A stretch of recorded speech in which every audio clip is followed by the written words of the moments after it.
The world's very first narrative motion picture was released in September of 1899. What genre was it? It was a Western, 1 minute long, titled Kidnapped by Indians. It's a story about, well, you can probably put that together from the title. Country of production, Great Britain. The Mitchell and Kenyon Film Company of Blackburn, Lancashire, to be exact. And yes, now they know how many holes it takes to fill the Albert Hall. Now, you've got a period of about 5 or 6 years between the opening of the first commercial film studios and the advent of actual narrative motion pictures. Thomas Edison first set up the Black Maria in 1894, and British companies like Mitchell and Kenyon quickly followed suit, but for the first half-decade or so, filmmaking consisted of just turning on the camera and having people do stuff. It might be a street scene from Edwardian London, or a juggler, or a contortionist, or a lion tamer, or a ballet dancer. But it's the eve of the 20th century before Mitchell and Kenyons are the first ones to get the idea of presenting a short motion picture as a self-contained narrative device with which to tell a story like you would in a stage play. And when it was time to choose a subject, what did they pick? Not anything from British history, not one of the works of Shakespeare, not the Battle of Waterloo, or Trafalgar, or Naseby, or Agincourt, or even the Boer War, which was actively being fought at that time in 1899. With the entire history of the world from which to choose, they chose to make a Western.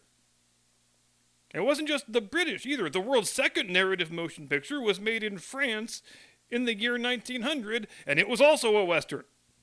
The first American narrative motion picture doesn't arrive until 1903, The Great Train Robbery, obviously, also a Western. Now, professional historians and film critics have spilled thousands of gallons of ink over the years trying to answer the question of why there is such a deep and abiding fascination, not just in America, but around the entire world, with the historical setting of the Western United States in the period from 1865 to 1900. In fact, if you've ever got 30 minutes to kill, go take a look at the all-time top 10 box office lists for any number of various countries around the world. When you adjust for inflation, you're still going to see a shocking number of John Wayne Westerns on those lists. John Wayne, who was voted the most popular movie star in America in 1998. 20 years after his death. John Wayne, who is still seen by many people the world over as the quintessential American. Not just the quintessential American film star, but the actual quintessential American. Seriously, if you took a worldwide poll and asked people what's the name they most commonly associate with America, I can't say for sure which guy would win, but I guarantee you the top two would be Babe Ruth and John Wayne. And it ain't the World War II movies that gave him that sort of stature. It was the Westerns. In fact, when the cultural history of the 20th century is done being written, whenever that is, the Western movie will probably be seen as the defining artistic idiom of the century, just as the narrative history play is for the 16th century, and the Baroque opera is for the 17th century, and the concerto is for the 18th century, and the narrative novel is for the 19th century.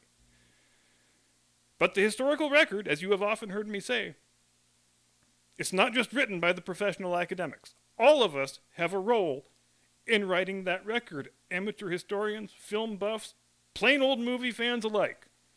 You've also heard me state with some frequency my firm belief that the average man and woman on the street bear some responsibility to be the curators and the custodians of their own native culture. Well, if our country has left an artistic legacy that people still care about 1,000 years from now, I think the Western movie is going to have a hell of a lot to do with it, specifically the Western movies made from the 40s through the 70s. And John Wayne's period of stardom serves as a pretty good set of dividing lines, 1939 to 1976.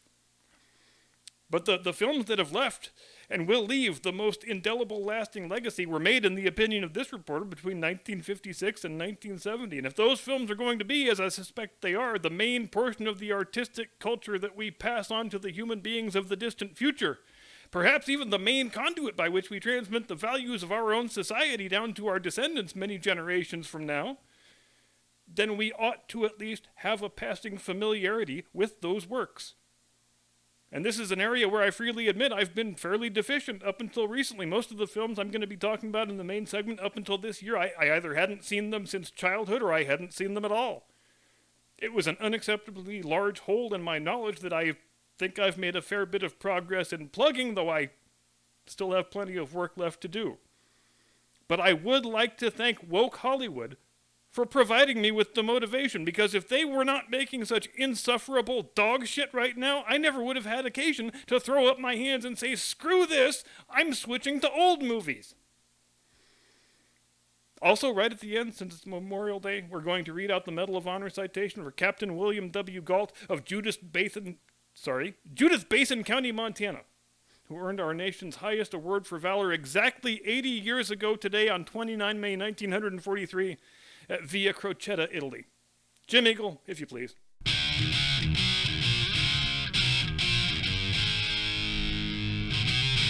From high atop the battlements of Castle Curmudgeon, where I'm not gonna hit you, Pilgrim. I'm not gonna hit you. The hell I'm not! Good evening, Mr. and Mrs. America, and all ships at sea. Welcome to the program. I'm your eponymous host and humble servant.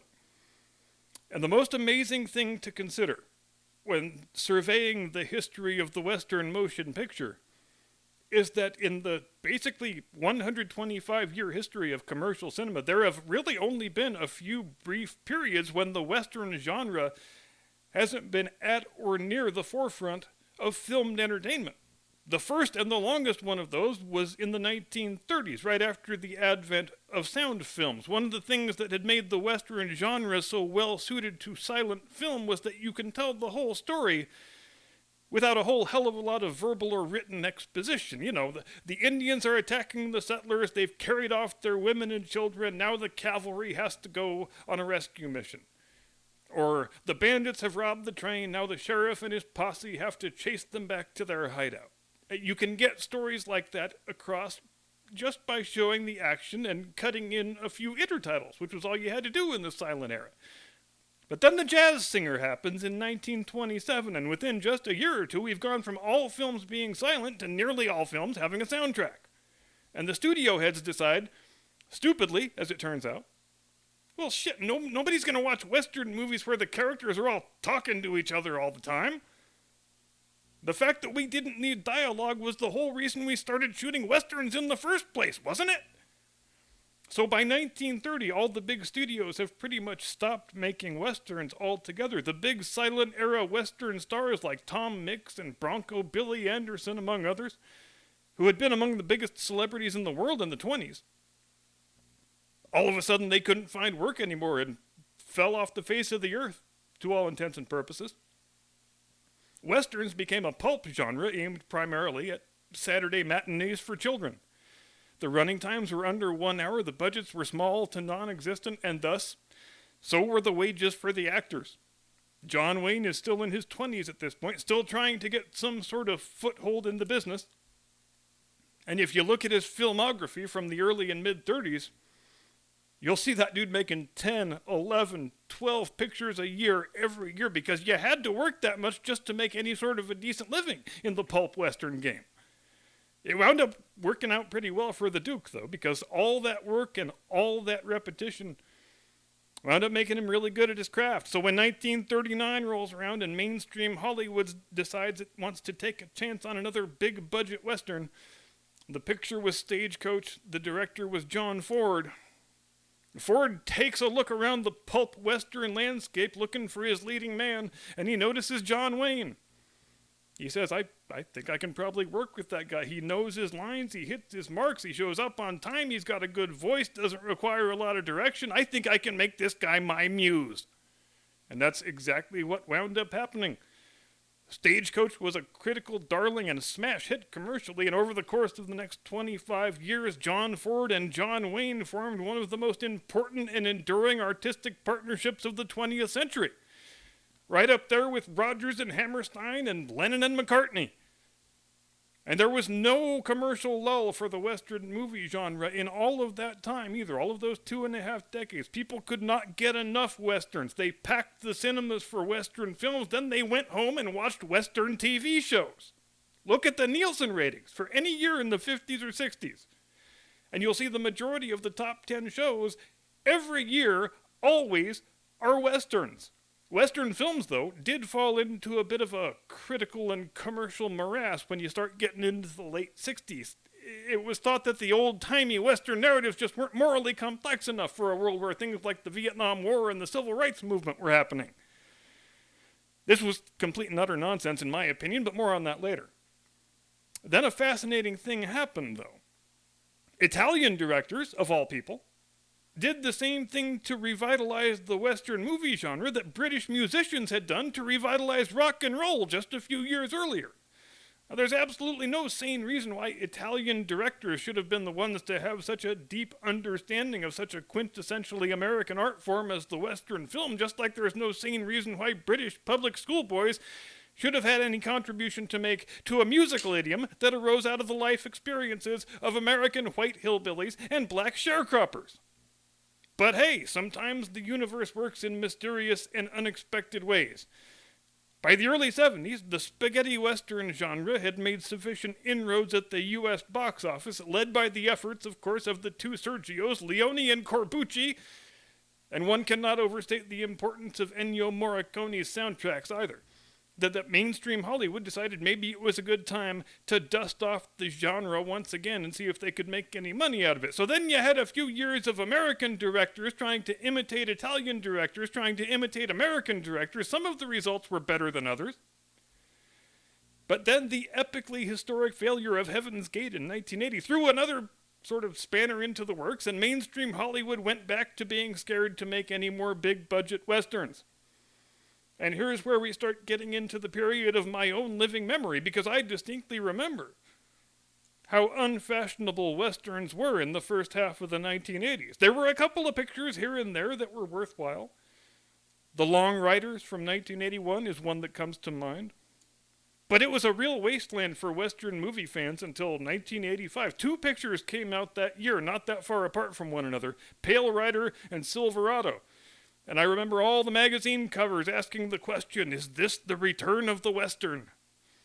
And it must have been on some level, because a mere 4 years after that, they made Back to the Future Part 3 a Western, which they would not have done unless the genre had gone back to being sufficiently fashionable to justify that risk. If Pale Rider hadn't come out in 1985 and been sufficiently well received, we would not have seen Marty McFly walking around Hill Valley saying, "Hi, I'm Clint Eastwood" in 1989. Would not have happened. But there was a fun sort of symbiosis there, don't you think? Eastwood writes and directs and stars in Pale Rider, which rehabilitates his image as a Western hero, which motivates the makers of Back to the Future to use a bunch of Clint Eastwood imagery in their film, which further burnishes his image as a Western hero, and 3 years later, he is making Unforgiven, which, make no mistake, Unforgiven is a magnificent picture. But the next time you hear some asshole proclaim it the best Western ever made, I want you to punch that person directly in the nose and I will pay your bail, because that's just not correct. It's not even the best Clint Eastwood Western. In fact, I just rewatched it the other week for the first time in quite a few years. And frankly, I was surprised by how underwhelmed I was. Probably because I have so many of the great westerns of the 50s and the 60s sitting fresh in my mind at the moment. I've also heard a regrettable number of people, including professional film critics who really should know better, assert that Unforgiven is the first morally complex western? Frankly, this is an even more absurd thing to say than the thing I want you to punch people in the nose for. And sure, I guess if you're some douchebag millennial, clueless dickhead who thinks a film from 1992 qualifies as ancient golden age cinema, then you could say such things with a straight face. But oh boy, does it betray a crippling level of ignorance. Because you don't even need to look outside the John Ford, John Wayne catalog to find all kinds of moral complexity in the old-time Western movies. They made The Searchers in 1956. A lot of people who actually know what they're talking about rate that picture as the greatest Western and one of the greatest films, period, ever made. John Wayne plays a bitter, angry racist who hates the Comanche about as much as he loves his own family, especially after they massacre his brother's people and carry off their daughter, whom he and Jeffrey Hunter spend the whole rest of the film searching for. And John Wayne's character, Ethan Edwards, is not bashful about the fact that he plans to shoot his niece dead if they can't get her back alive, because death is a better fate than living as a Comanche squaw. In fact, the script leaves it fairly ambiguous whether killing her is actually his main objective. It might be. Jeffrey Hunter sort of thinks it is. And we don't find out for sure until the last 90 seconds of the picture. But I'm supposed to take a movie critic seriously who says Unforgiven is history's first morally complex Western? 6 years after The Searchers, Ford and Wayne and Jimmy Stewart made The Man Who Shot Liberty Valance. And moral complexity is the entire point of that film. Questioning the conventions of the standard Western movie narrative is the whole point of that film. It's also one of the few John Wayne pictures where John Wayne's character dies. In fact, he's dead before the movie even starts. All of his scenes are shown in flashback in the other characters' memories. Jimmy Stewart's character, despite being a gutless turd pacifist who doesn't belong anywhere near the Wild West, becomes famous and a powerful man by virtue of having gunned down the most notorious outlaw in the territory. But it was all a lie. John Wayne's character actually shot Liberty Valance from off screen, and there was nothing heroic about the way he did it. This is a film that makes the viewer grapple with all the questions in a Western movie narrative that are supposed to have easy and convenient answers, and they made it in 1962. And I'm supposed to take a movie critic seriously who says Unforgiven, made a full 30 years later, is history's first morally complex Western? I would submit that there's also no shortage of moral complexity in the last picture John Wayne ever starred in, The Shootist, from 1976, probably the closest thing to a character study that he ever did in his career, and a picture that is absolutely dripping with real-life allegory. And when your two main co-stars are Jimmy Stewart and Lauren Bacall, that's a pretty damn good starting point, both of whom were retired from acting at that point, but they did the picture because it was John Wayne's swan song and he asked them to appear as a personal favor, so they did. It's unlike any other John Wayne Western in a few different ways. Very little of it takes place outdoors. He doesn't ride a horse except like in the first 5 minutes, and most of the scenes and the dialogue are about people grappling with mortality. It doesn't even have a feeling of a cinematic picture so much as it does a TV movie, which I have to think was an intentional artistic choice, especially since Little Ronnie Howard and Harry Morgan are two of the supporting players, and they would have been two of the most recognizable faces on television in 1976 from Happy Days and MASH, respectively. It's a small, simple, personal story about a man who finds out he's got mere weeks to live, and nothing's within his control any longer except the choice of whether to go out on his feet as a gunslinger or on his back as a cancer victim, which was all sort of sadly prescient given that Wayne himself was going to be dead of cancer in under 24 months. And I'm supposed to take a movie critic seriously who says Unforgiven is history's first morally complex Western? But the language of the movie Western, it's not just a visual one, and it's not just contained in the screenwriting. To the extent that certain pieces of music can instantly place the listener into the setting of a Western movie, one man did that, and his name was Elmer Bernstein. What's more, he wrote the whole oral vernacular of not just the Western motion picture, but the American West itself. And he did it in a 5-year period between 1960 and 1965. The main themes from 3 movies, The Magnificent Seven, The Comancheros, and The Sons of Katie Elder, those 3 songs completely changed what Western movie music is and can be, and the soundtrack of the American West would be unrecognizable without any of them. Up until The Magnificent Seven, the music in Westerns was mostly derived from the sort of singing cowboy music of the time period, your Roy Rogers and your Gene Autry type music.